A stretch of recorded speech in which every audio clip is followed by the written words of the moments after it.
بار کارونو دپاره ښځه نه دی راغلي چې تا ورنه وینځه جوړه کړې، بار ورباندې اوبه م راوړه، غرونه ورباندې ټومبې م راوړه، په پټو کې لونه ورباندې کوه.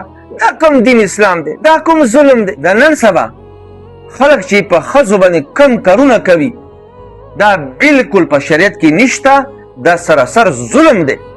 ته چې ښځه سهار غره ته لیږې هلته نه ورباندې ټومبې راوړې، بیا اوبې ته لیږې اوبه ورباندې راوړې، بیا په پټو کې ورباندې لونه کوي. داسې نور ډېر کارونه ورباندې کوي خلک چې د هغې ثبوت بالکل شریعت کې نشته او دا سراسر ظلم دی. ولې دا د ستا وینځه دی چې دومره کارونه ورباندې کوي؟ ته به الله رب العزت ته په ورځ قیامت کې څه جواب ورکوي؟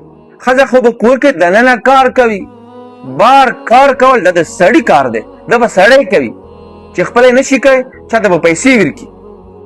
بار کارونو دپاره ښځه نه دی راغلي چې تا ورنه وینځه جوړه کړې، بار ورباندې اوبه م راوړه، غرونه ورباندې ټومبې م راوړه، په پټو کې لونه ورباندې کوه.